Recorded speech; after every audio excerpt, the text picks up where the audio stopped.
去年的一个私人晚宴上，有人悄悄录了一段话，这段话当时没有引起任何波澜，但18个月后，他被公之于众，一夜之间让一家拥有800名员工的新加坡老牌企业站上了舆论的断头台。更可怕的是，说这话的人可能面临3年牢狱之灾。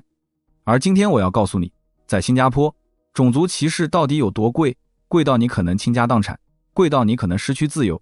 故事从那个叫 Mr. Jing 的人开始。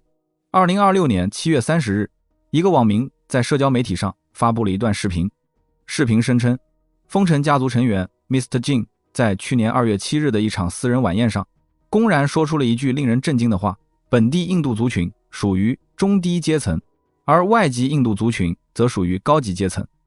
大家听清楚了吗？这不仅仅是歧视，这是赤裸裸的将一个族群按出身划分3、6、9等。本地的印度同胞低人一等，从外国来的印度人高人一等。这种话在任何社会都是毒瘤，更别说在新加坡这个多元种族国家。视频一出，新加坡网络瞬间炸锅，无数网民表示震惊和愤怒。面对这突如其来的舆论风暴，丰臣的反应快得惊人。他们在视频发布后的几个小时内就立即启动了内部程序，展开调查。随后，丰臣发表声明，坚决否认所有指控，强调调查结果证实，丰臣并未涉及所指事件，公司也没有任何代表发表相关言论。与此同时，丰臣做了一件让很多人都没想到的事，他们直接报警了。丰臣在声明中特别强调，新加坡是一个多元文化、多元种族的社会，种族和谐是国家的重要基石。散布未经核实的涉及种族的指控，不仅会对个人和企业声誉造成重大损害，还可能误导公众，破坏新加坡来之不易的种族和谐。那么问题来了，为什么丰臣会如此紧张，第一时间报警而不是冷处理？为什么一家拥有超过800名员工，全岛设有多家连锁门店的老牌企业，会因为一段视频就如此兴师动众？因为在新加坡，种族歧视是法律红线，碰不得。根据新加坡刑事法典第298节条文，任何人蓄意发表伤害他人、种族或宗教情感的言论，一旦罪成，可面临最长3年监禁，或罚款，或两者兼施。而第298A 节更进一步，涵盖了促进不同种族群体之间敌意或损害种族和谐的行为。新加坡警方多次强调，严厉看待任何可能伤害本地种族和宗教和谐的举动。宪法也明确禁止基于种族、宗教等因素的歧视。在新加坡，因种族言论被判刑的例子并不少见。2024年，一名印度裔新加坡说唱歌手苏古士因多次在网上试图煽动和挑起宗教和种族之间的敌意，被判处6周监禁。他向高等法院上诉，结果被驳回。2025年2月5日开始入狱服刑。你看，在新加坡，一句话、一条帖文就真的能把你送进监狱。在这种零容忍的法律环境下，丰臣选择报警的逻辑就非常清晰了。这既是自证清白，也是切割风险。一旦查实，涉案个人可能面临牢狱之灾，企业声誉也可能毁于一旦。丰臣成立40多年来建立的品牌信誉，可能因为一个人的一句话而付之东流。截至视频发布时，警方是否已正式立案， Mr. Jing 的具体身份都还未公布。但这起风波对这家1981年成立、最初以冷气零售起家的老牌企业来说，无疑是一次严峻考验。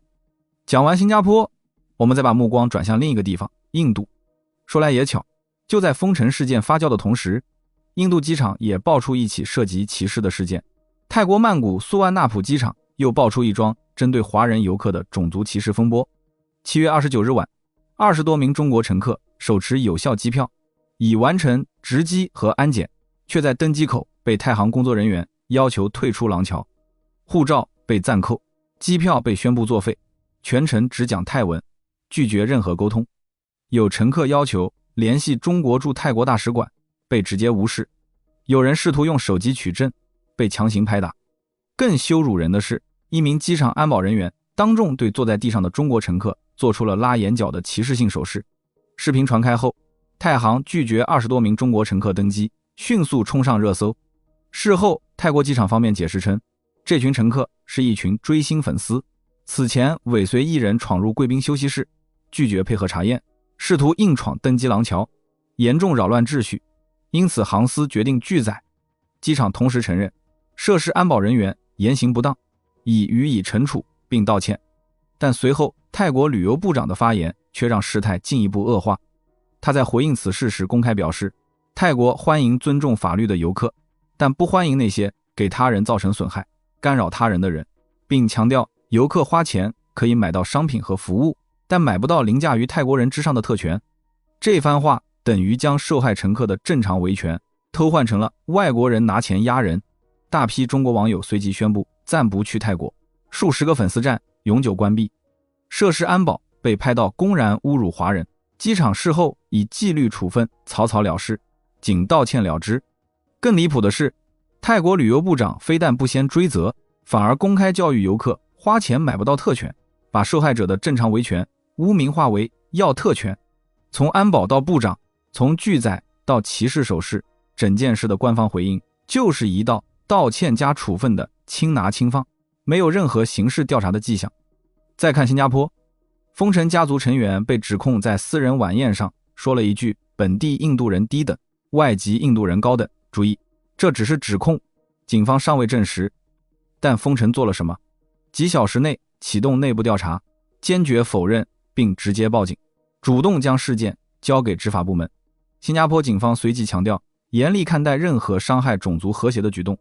法律依据非常清楚，刑事法典第298节，蓄意伤害种族情感最高，判3年监禁。2024年，说唱歌手苏黎世因网上煽动种族敌意，实打实蹲了6周监狱。